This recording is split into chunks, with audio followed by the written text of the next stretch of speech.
Firstly, just to introduce our bike and sail range at UTracks, we have over 30 itineraries, and these go to four different countries. We've got Croatia, Greece, Turkey, and Italy. There are mainly two different vessel types. You've got the classic ones, which are kind of I like to think of them as more like a pirate ship sort of style, and then you've got the deluxe vessels, which feature they're more purpose built for really luxurious cruising. Sometimes they even have jacuzzis on them. And we also have a number of family-friendly trips. Okay. Um, and of those 30 trips that I mentioned for the bike and sail trips, I'm going to be focusing today on Croatia because 2 years ago, my wife and we went on the Croatia bike and sail tour. And for those of you who maybe need a bit of a geography recapper, let's give it to you now. Croatia is in the former state of Yugoslavia. It's over in the kind of in the southeast part of Europe. Here it is here. We've got the capital, Zagreb, up in the north. But really where all the action and adventure is on the coast. So you've got Istria up here in the northwest, Kavarna Bay, north of Dalmatia, and down south is South Dalmatian Islands and Dubrovnik, which is famous from the Game of Thrones, uh, and lots of cruise ships as well. Like to go see Dubrovnik, that's in the south. Um, yeah, you can also see here that there are lots of islands kind of speckled along the Croatian coast, and no, not too many clues as to why it's what the name of this coast is called. You can kind of see here, but it's actually called the Dalmatian coast, and it's actually believed that this is where Dalmatian dogs originate from. So that's a very handy way to remember that. The tour I went on in particular is called the Croatia Bike and Sail Tour. It's the most popular bike and sail tour we have, and with over 80 views. And it actually starts down here next to Split, which is known as the coastal capital of Croatia. Uh, this is the route that we go on. It starts here in Trogir, which is 30 minutes away from Split, and then it visits a range of islands. So you've got Salta, Brac, Hvar, Korčula, and Vis. And these itineraries, they're kind of a bit more flexible and up to the captain's discretion. Obviously, it's a sailboat, so he might need to change the itinerary as the weather demands. So that's just one thing to be mindful of. And another thing I just want to mention is that even though this webinar session is focused on the Croatia bike and sail trip in particular, really I believe that the overview that I'm going to give you can be applied to most of our full range of bike and sail trips. So whether you want to be in Croatia or Greece or of Turkey, besides the obvious things like cuisine and the, the local culture and things changing, this really should sum up what it's like to go on a Croatia a bike and sail tour. So to get to Trogir, the start of this tour, a bit more practical information. There are two main airports in Croatia. There is one in Zagreb and one in Split. What we did, we actually flew into Zagreb, and then we got a 5-hour bus in the morning to get to Trogir. Um, Split is the main city on the coast, and from Split to Trogir, it's only about a 20-minute, €2 sort of bus ride. I do recommend if you can, I'd say to stay extra nights pre or post tour in Split. It's quite a happening place with lots and lots of things to explore. Um, yeah, and if you do get there early, like we did, you're able to leave your luggage with the staff, so you can go and wander while before the tour actually departs. So on our boat, this is our boat. This is the lovely Sans Nova. It was built in 2009, and it's the last wooden boat to be built on the Adriatic. And I can tell you one thing: all the staff on board, they really love this boat. They love to be on it. They are here for the whole season, and they kind of bring together like a family. Um, the number of staff to clients or passengers is a great ratio as well. As you can see here, there's two guides, there was two chefs, a bartender, a captain, and two sailors. So well, we had about 27 people on board. So that's almost 3 to 1.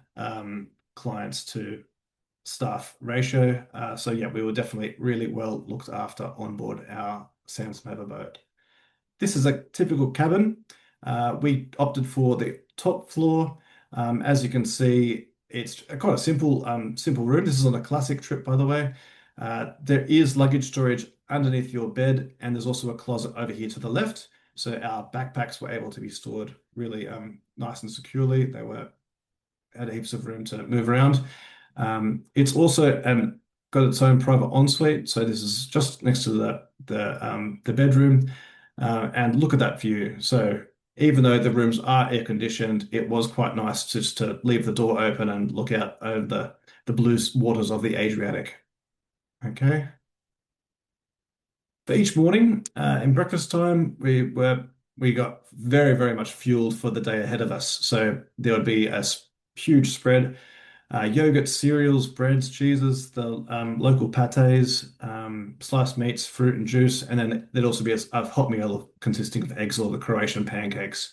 So great start to the day. And then for the included lunches and dinners, again, really hearty servings.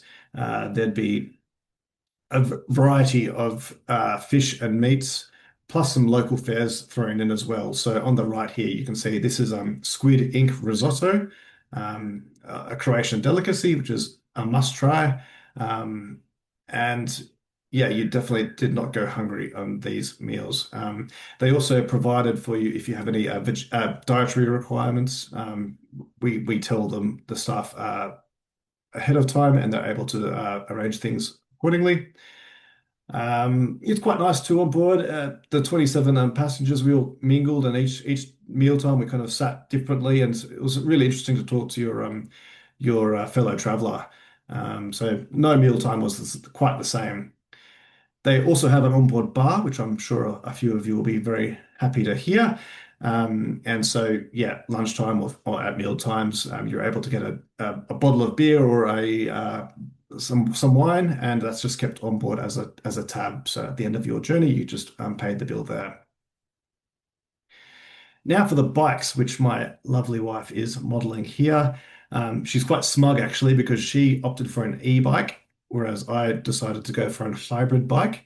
Um, and as you can see, of our 27 travelers, 20 of them chose e-bikes and five chose hybrids. Two opted for road bikes.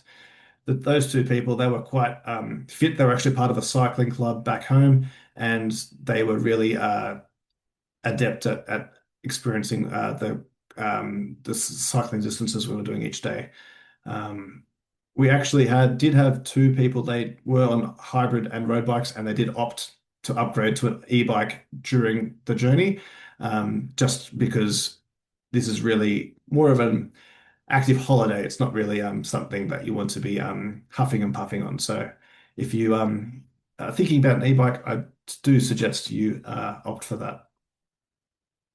So for our training, we are not overly fit people and we're not really overly cyclists at all, but the training that we did do was a lot of fun and helped us get prepared for our journey. So what we did, we actually bought a bike each in the lead up to this. For about 6 months before our trip, we actually bought bikes and we used these for a few reasons. So we would cycle around on our local bike routes, and that really built our confidence up. It kind of helped us get comfortable with with our bikes. Like for instance, we bought a bike seat to help with the padding, and just being more confident in using the brakes on turning down hills and taking side routes and things like that. So, and it was all part of the adventure as well. So we set out on weekends and we would actually go out and let's ride from here to here over 5 hours, and we explored different new parts of the city that we would have never really seen before. So it's a lot of fun, and I think it helps add to the experience. So you're not just going on the bike and sail trip in Croatia. You're kind of it's the whole lead up and then the anticipation. Okay. The cycling in Croatia, it was very accessible for all. So again, if you're not a true cyclist, don't feel unnerved by that. Uh, there was minimal car traffic on during our whole cycling experiences. We maybe saw 5 cars in one day. Yeah, so they're really easy to ride sealed roads. It is quite hilly in Croatia, so a lot of the islands do have hills where the e-bikes really helped. But aside from that, the safety was bar none. We had two guides with us the whole time, Andre and Mate, and there was always one of them up the front, one of them at the back, and they were there to support us. For instance, someone did have a couple of issues with their tire, and they were able to sort that out, uh, get a support vehicle that was able to get replace the bike tire, and everyone was able to keep on going. So yeah, it's the cycling is very approachable and accessible for all. Oh, for those on Strava, here are some of my stats that I recorded. As you can see here, very hilly in Croatia. Congrats, you just logged your biggest climb, your second biggest climb, your third biggest climb. Um, you might also notice that the distances are quite accessible as well. So I think the most that we did in one day was about 30 kilometers, and the least we did was about 10 kilometers. So these trips really aren't uh, an epic Tour de France experience. It's a Croatian island holiday with a bit of cycling thrown in to get you from A to B to C, and that's really what it's about. Um, when you're cycling the back roads from village to village, you get to see so much more, and it's not a race at all. It's about cycling along, stopping for photo breaks when you see a nice glimpse of the Mediterranean, and if you see a lavender field, stopping for photos there as well. So yeah. Um, So, to give you an idea of what a sample day is like, and I'm pretty sure that this can be applied to most of our bike and sail trips. In the morning, we wake up and have breakfast. We get a daily briefing from one of our guides. This is Mate. The boat might sail from one port to the next one, might stop for a bit of a swim stop, which is a great way to start your day, let me tell you. And then we do get to the cycling. The staff unload all the bikes for us. We get our helmets on, our cycling gear on, and we get prepared for our ride. Then we start the ride. So, as I said, the ride might go from 8 to 30 kilometers, including breaks. Uh, just yeah, stunning, jaw-dropping scenery all on the way. The guides usually stop you and to do a bit of explanations of the local, either the local history or point out local wildlife. And then lunch is either on the boat, back on the boat, or it's in the village. So there's plenty of time for you to explore these kind of cute little off the beaten path villages that we went to. And in the afternoon, we get put the bikes back on board, and then what might happen is we might sail to the next island. You might have some more time to explore on land. There are a few activities that are either optional or included. So there are city tours with a local guide. And there are also optional activities like wine tastings. There's a rafting experience and an octopus barbecue as well. So lots of different things. Or you can just sit back, relax, have a beer, read a book. The whole time we were either uh, busy. It was busy, but not yeah, not busy in a bad way. We were always doing something, but we were always able to have time to just stop and chill and you play some cards or read a book. And then in the evening, we might have dinner on board the boat or in the local village. The guides will point out some places, some restaurants for recommendations. But being Croatia during the summer season, there's always so much action and activity happening on the islands. So it was quite nice just to walk around and mingle with all the locals and the tourists. Um, yeah, plenty of things to do. And then once you had your fill of the local nightlife, back on board and to sleep. And then, yeah, and then in the morning, wake up and do it all over again for 7 days. One of the best things that they say about a bike and boat holiday is that you just have to unpack once. And that's so true. In the lead up to this trip, we were kind of packing our bags and unpacking and then repacking every day or two. Just to have a full 8 days where we just unpack once get everything set out in the cupboards, and don't have to keep zipping and unzipping up bags. That was really one of the true hidden pleasures of a trip like this. So some of the highlights of this Croatia bike and sail trip, we visited a local honey shop on the island of Salta. This really entertaining local honey farmer was very entertaining and gave us a real rundown of how he farms his bees. One night we had an after dinner karaoke session with all the staff joined in, and that was very lovely to see. And a few of the clients actually joined in as well. And I kind of ducked out sooner rather than later, but lots of people enjoyed that. There's also city tours where we have the local guide take you around, and they showed you Split and Trogir, both cities that are incredibly interesting. Split used to be the palace of an ancient Roman emperor, and so there's a lot of history to be taken through there. So, yeah, always good to get involved and learn a bit more about where you're visiting. Other things that were happening, apart from just swimming outside of the boat, they had supboards, which were great to play on. When we went, it was the soccer grand final or the football grand final, which just was a big cultural phenomenon that everywhere you went, there was people watching it. So that was a really good thing to participate in. Whether or not you like football is besides the point. It was just more of a great community thing that brings everyone together. And plenty of beach swims. We did a lot of swimming. So yeah, always good to bring your change of clothes in your pannier bag on your bike. And you never know when there's going to be an impromptu beach stop, and you'll dry off quickly in the Croatian sun. So yeah. Lavender, there was lots and lots of great souvenir shops, and you're cycling past lavender fields. There's even drinks that they add lavender to, so it definitely smells very nice.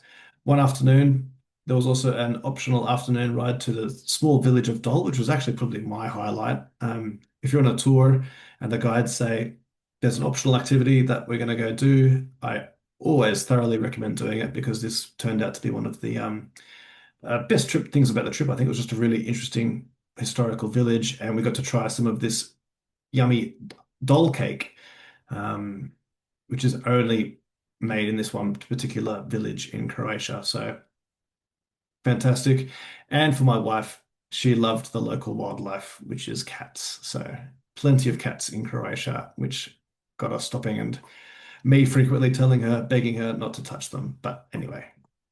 Um, so my recommendations, and this is not just mine, but also my fellow travelers, is to bring magnesium tablets or electrolytes. There are a lot of convenience stores everywhere on the islands, but this is one thing that we just couldn't quite seem to find. And after a day of riding, it is quite good to supplement your water intake with these.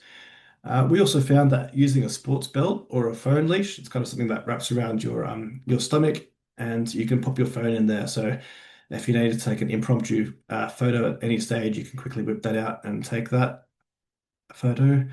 I do recommend staying in Split pre or post tour. It does tend to be the bigger town with more things to do than Trogir. Having said that, it's only a 20-minute trip either way from Split or Trogir, so you can always zip in and out of Split.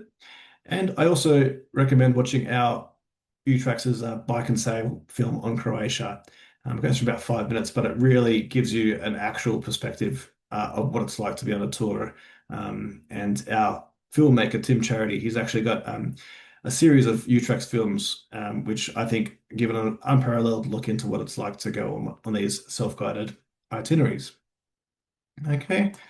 Um, and just wrapping up, I did mention at the start that we do offer tours in other destinations.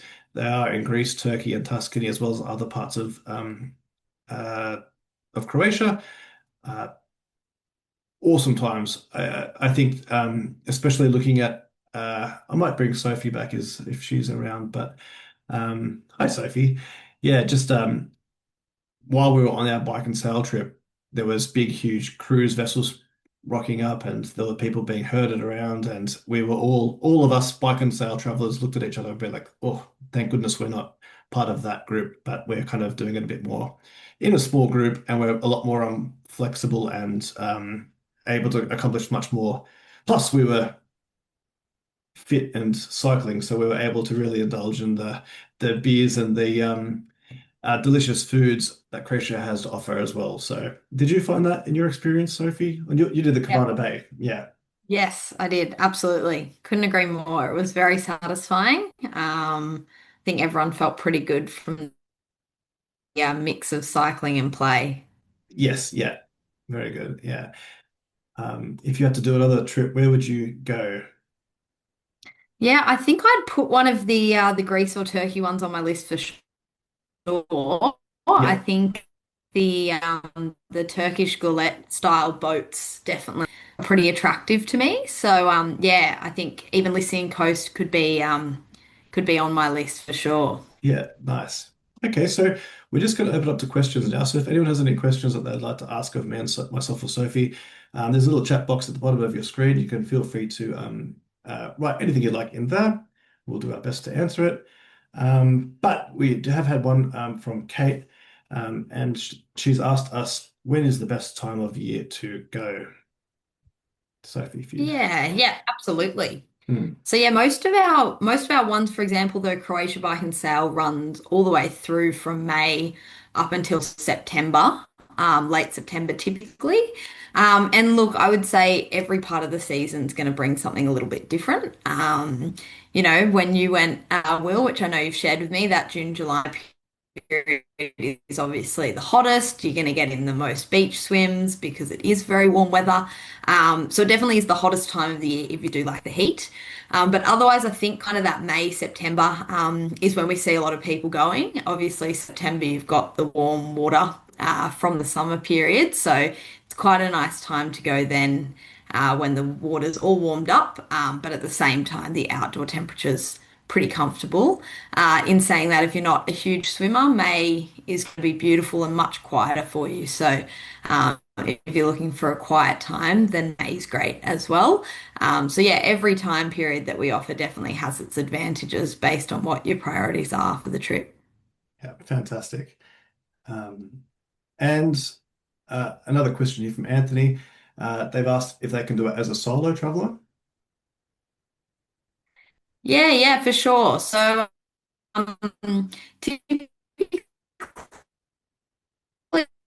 on the boat,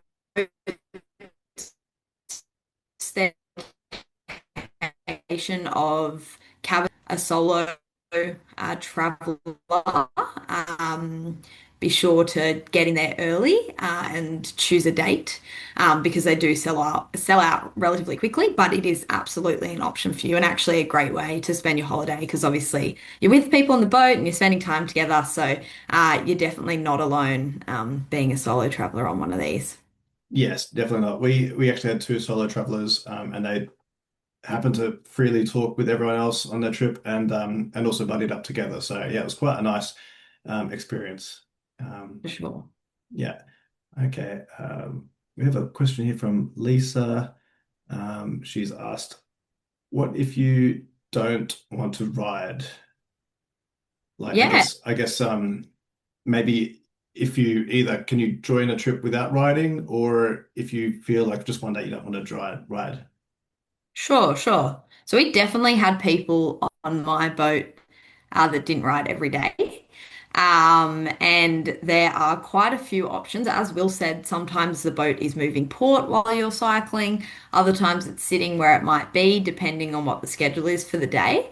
So there's always the option not to cycle. And if they're obviously, moving on to the next port, you can just jump on the boat and enjoy the ride. And there's plenty of shared spaces you can enjoy on there. Otherwise, if they are staying in port, typically they'll just give you a time to get back. And you can explore that area, whether that's having a swim, having a look at the shops, and having a look around that town. So, plenty of options if you didn't want to cycle every day. And the staff are really, really great at helping you out with that as well. So, yeah, it's also a great trip if there's a couple or, I went with my dad, and he had a day or two where he sat on the boat or enjoyed the town walking around. So it's also a great option if there's a pair of you that, one's a bit more keen than the other on all the cycling aspect too. So yeah, great choice for even someone that's not as much of a cyclist. Yeah, it's interesting you say that about the dynamic because we on our tour we had a mixture of people. We had two groups of friends who were traveling together, and then we did have a mother and Yep. a daughter traveling, and so yeah, so lots of, and then we had one Danish man and his two young teenage sons as well. Okay. So yeah, so it was quite a range of backgrounds and ages, and everyone yeah was they're all like-minded, which was really good to see as well. So yeah. Okay, thank you. We covered that one. Someone's asking about gluten-free meals. Okay. Yeah. So we actually had someone on our boat that was gluten intolerant, and actually plenty of dietaries, I would say, um, you know, gluten free, lactose free, etc. For the breakfast, for example, as Will said, there's typically plenty of different options. And in my experience on the boat, they actually brought on supplements for anyone that did have dietaries. So they had some crackers that were gluten free for people that were gluten intolerant. They had lactose free milk on there. So they were pretty accommodating, I would say, to many of the dietaries. Of course, you want to let the staff know when you get on there, even though you're also letting your UTracks consultant know before you go. It's always good to remind them once you're on board. But yeah, no, I think they're extremely accommodating. And as Will said, the staff to, people ratio is relatively high, so they'll always do their best to help out, especially with dietaries. So yeah. Yeah, thanks, Sophie. Um, okay, I think that'll wrap things up there. But if you do have any other questions, feel free. Of course, you can always reach out to Sophie and myself and the team.